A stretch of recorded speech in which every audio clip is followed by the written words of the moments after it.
नमस्कार, आदाब, सत श्री अकाल और अस्सलाम वालेकुम। मैं हूं मोहम्मद अहमद काज़मी, लेकर आया हूं आपका पसंदीदा कार्यक्रम आपके रूबरू। इसमें हम बहुत से नेशनल इंटरनेशनल इश्यूज़ को डिस्कस करते हैं और आप लोग भी इस कार्यक्रम को काफ़ी पसंद करते हैं, क्योंकि हम मुख्तलिफ़ लोगों से मुख्तलिफ़ ख़बरों के बारे में बात करते हैं।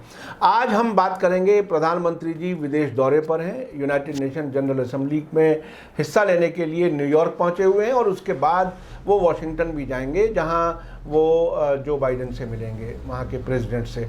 इसके अलावा भी वो बहुत से मुल्कों के नेताओं से मिल रहे हैं और उसके अलावा जो हम डिस्कस करेंगे वो ये जो वैक्सीनेशन का डिजिटल सर्टिफिकेट है, उस पर आखिर क्या वावेला है, दुनिया के मुल्क क्यों एक्सेप्ट नहीं कर रहे, और उसके अलावा भी बहुत कुछ बात करेंगे।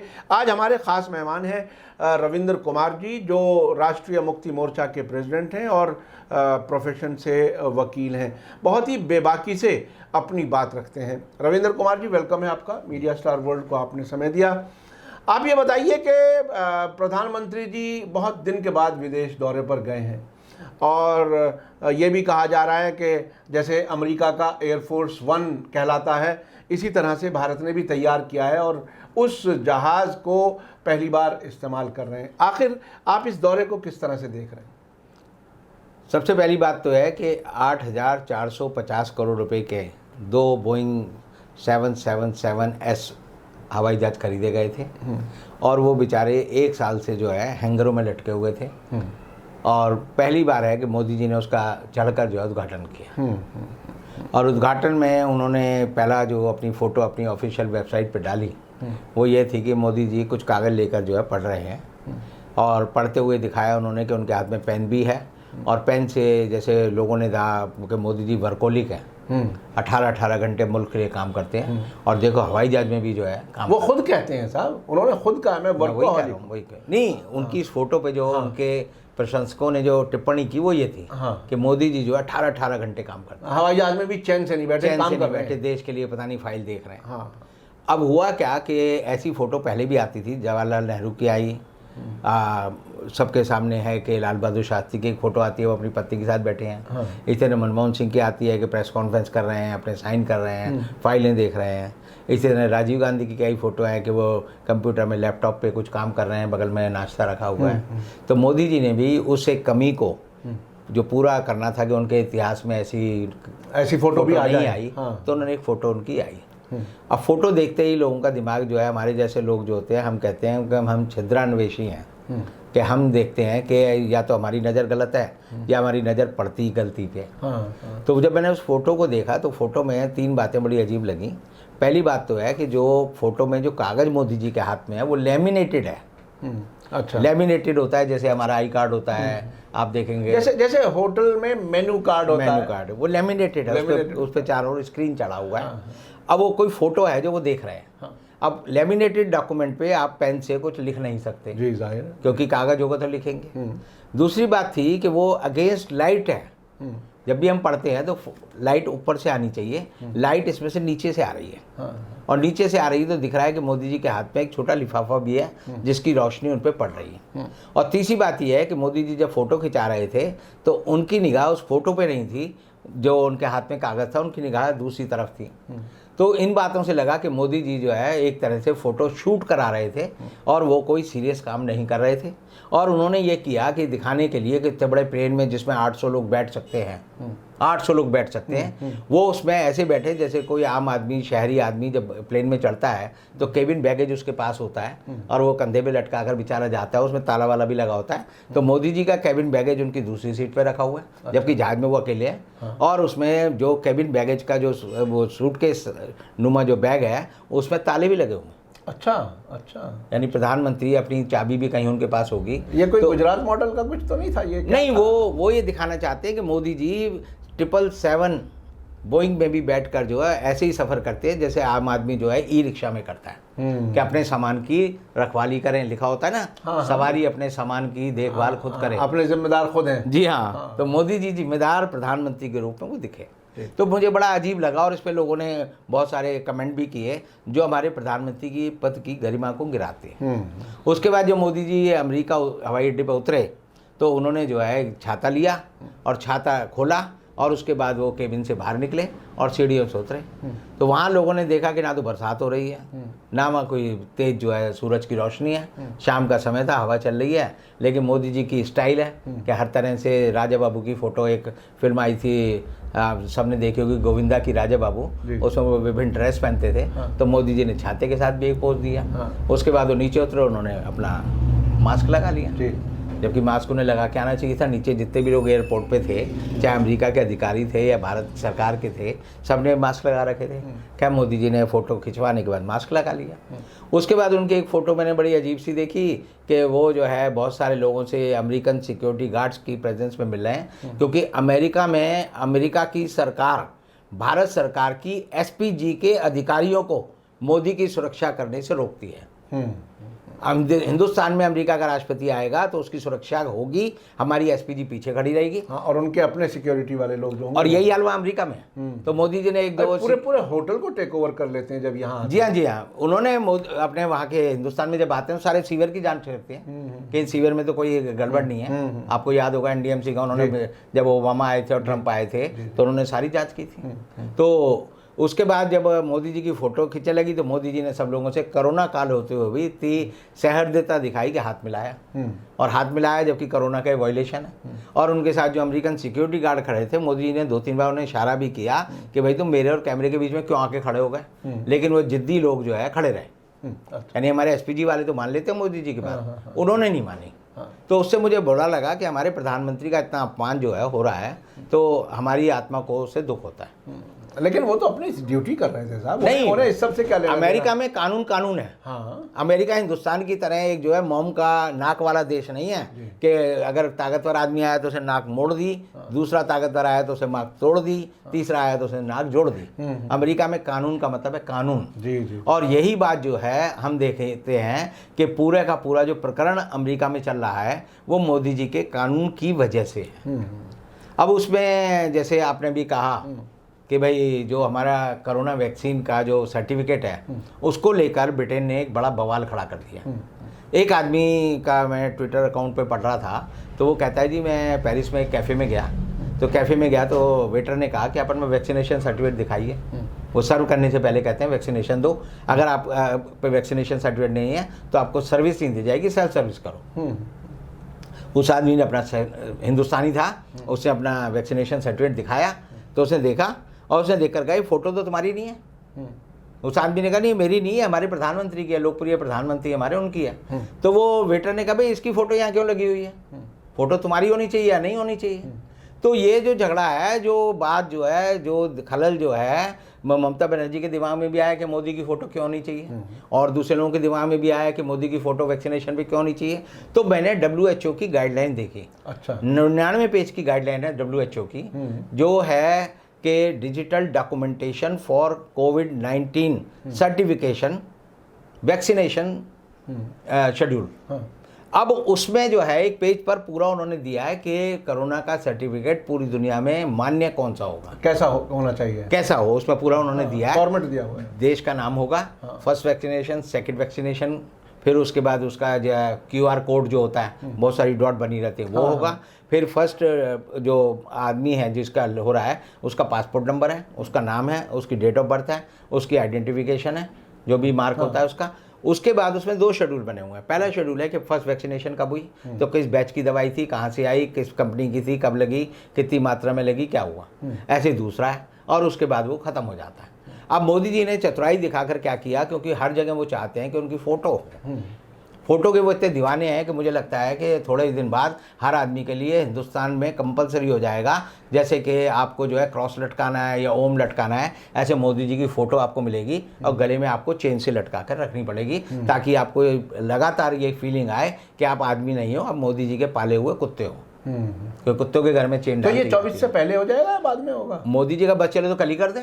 हाँ, मोदी जी का बस चले तो कल करें, और इसीलिए उन्होंने वैक्सीनेशन करके जो सर्टिफिकेट है 140 करोड़ लोगों को वैक्सीनेशन लगना है, तो सबके घर अपना सर्टिफिकेट तो पहुंचा दिया, अपनी फोटो तो पहुंचा दी, और हर जगह आपसे मांगा जाएगा, हर जगह एयरपोर्ट पे चढ़ोगे तो मांगा जाएगा, रेल में चढ़ोगे तो मांगा जाएगा, होटल में जाओगे तो मांगा जाएगा, कॉलेज में जाओगे तो मांगा जाएगा। आप चाहे ना चाहे उसे देखेंगे भी और दिखाएंगे, दिखाना ही पड़ेगा आपको। सही। तो मोदी जी ने तो कर दी, लेकिन इस बात से जो है ब्रिटेन को फ्रांस को और कई यूरोपीय देशों में ये विरोध है कि हम इस सर्टिफिकेट को नहीं मानेंगे।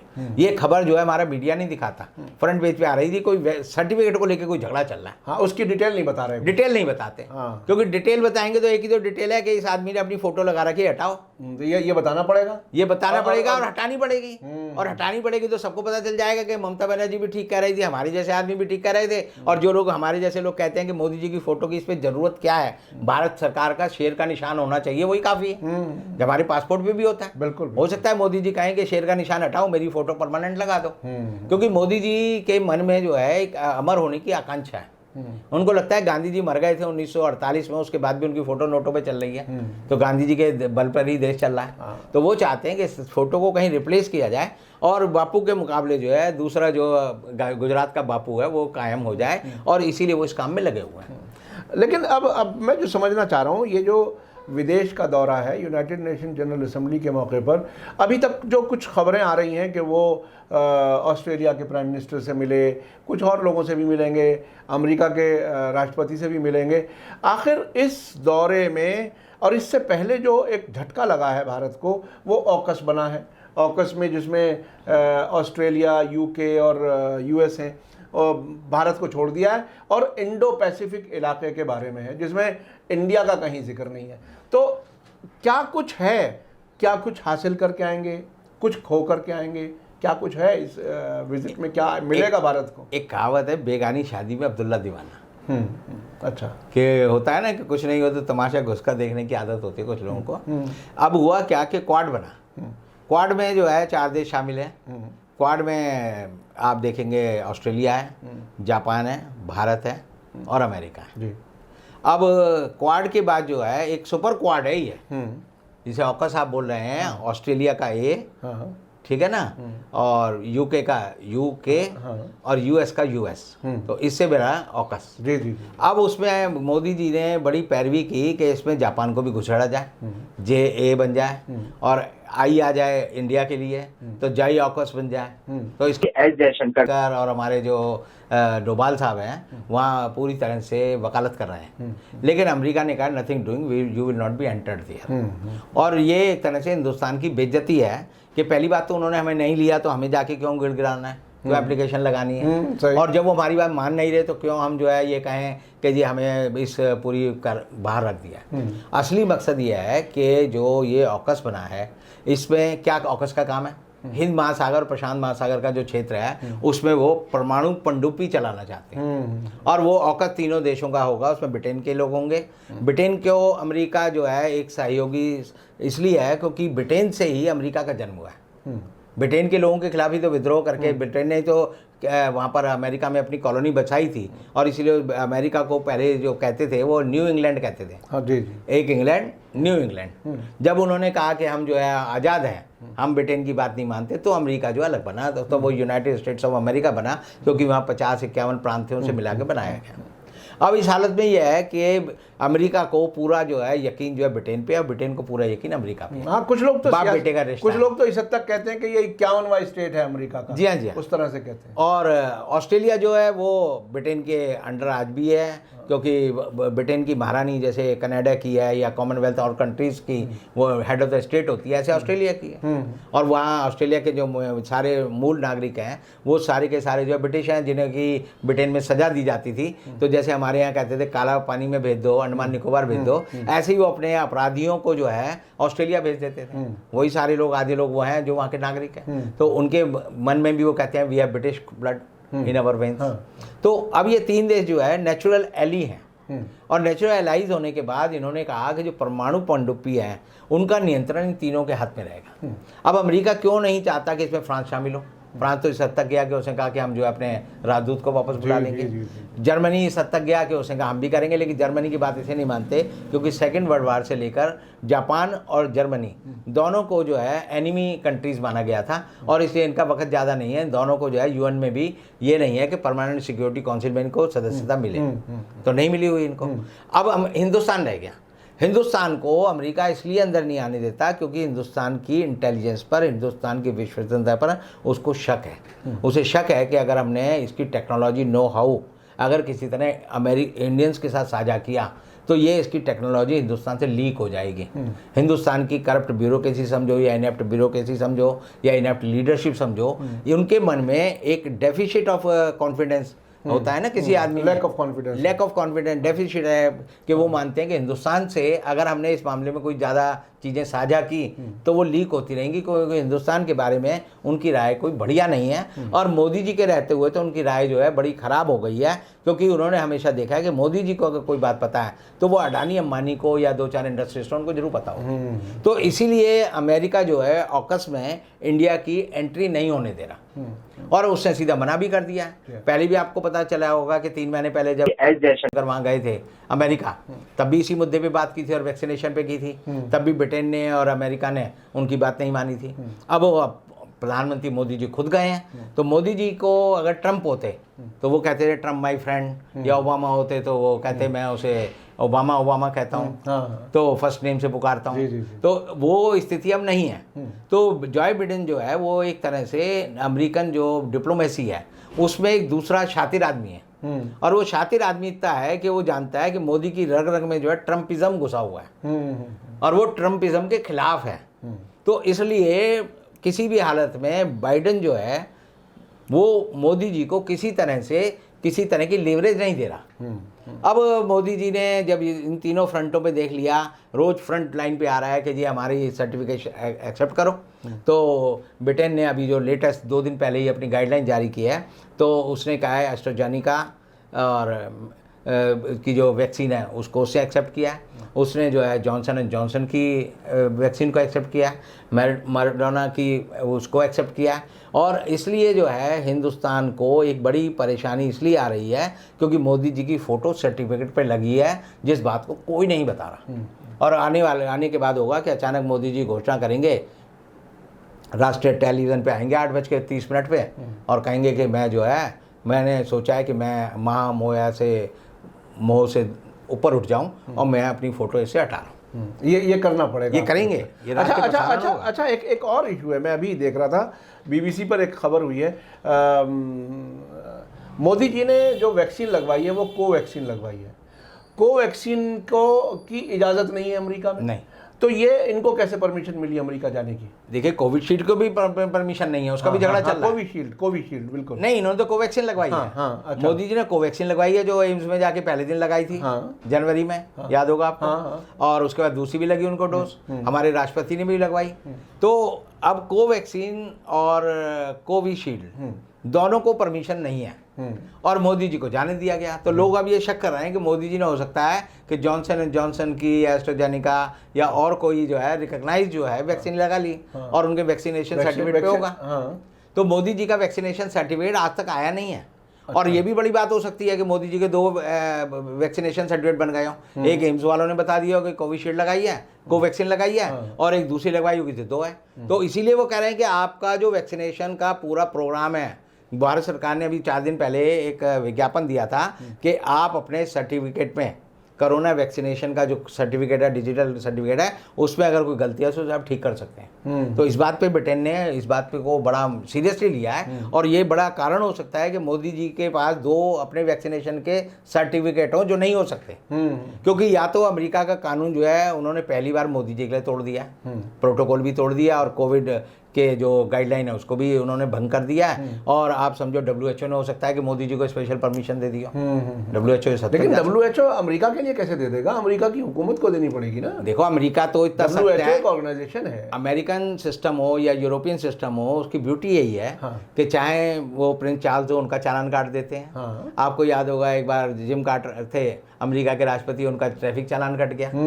अभी आपने देखा होगा कि जो एक राष्ट्रपति थे उनकी 2 लड़कियां जो थी वो शराब पब में पकड़ी गई, तो उनको 30 दिन की सजा मिली। आपको याद होगा? बिल्कुल याद है, बिल्कुल याद। तो आप ये समझो कि ये जो बुश के बेटियों की बात कर रहा हूँ मैं, तो वहाँ का कानून इतना सख्त है। यहाँ की तरह नहीं है पुलिस के पूछती है पहले ड्रेस और एड्रेस। वहाँ तो वो कहती है what you have committed a crime, you have to face the consequences. सही। तो वो हु वेयर वाई वाली वहाँ नहीं है, वहाँ कानून सबको एक निगाह से देखता है। जी। तो ऐसी हालत में ये एक सिस्टम है और मुझे लगता है कि अमेरिका का जो प्रेस है वो इस बारे की जो मामले की तह में जाता है हमेशा, वो इसमें जाके एक दिन हम पकड़ेंगे कि इस सर्टिफिकेट की असलियत क्या है तो पता चल जाएगी सबको। बहुत बहुत शुक्रिया रविंद्र कुमार जी। ये बहुत ही देखिए दिलचस्प बात है। दिलचस्प इसलिए भी है कि अगर प्राइम मिनिस्टर का फ़ोटो दुनिया के लिए एक परेशानी बन जाए और उसी की वजह से हमारा सर्टिफिकेट भी काम ना कर सके, और फिर भी प्राइम मिनिस्टर की तरफ से जाहिर है कोई इंसिस्टेंस है तभी तो वो फ़ोटो उसमें है। वो उसके अलावा ऑकस के मामले में जिस तरह से दरख्वास्त दी और हमारी दरख्वास्त रिजेक्ट हो गई, उससे भी भारत की एक तरह से छवि और इज़्ज़त में कमी आई है। ये भी बहुत सोच समझ करके, ये डिप्लोमेसी का बहुत अहम वो होता है कि बिल्कुल ऐसे चेस की तरह से खेला जाता है इसको कि हम ये मूव करेंगे, दूसरा क्या करेगा और उसके नतीजे में क्या कुछ भुगतना पड़ेगा। लेकिन यहाँ कुछ ऐसा होता हुआ नज़र नहीं आ रहा है। तो ऐसी सूरत हाल में अभी चीज़ें देखनी हैं आगे किस तरह से ये सर्टिफिकेट बाकी रहता नहीं रहता।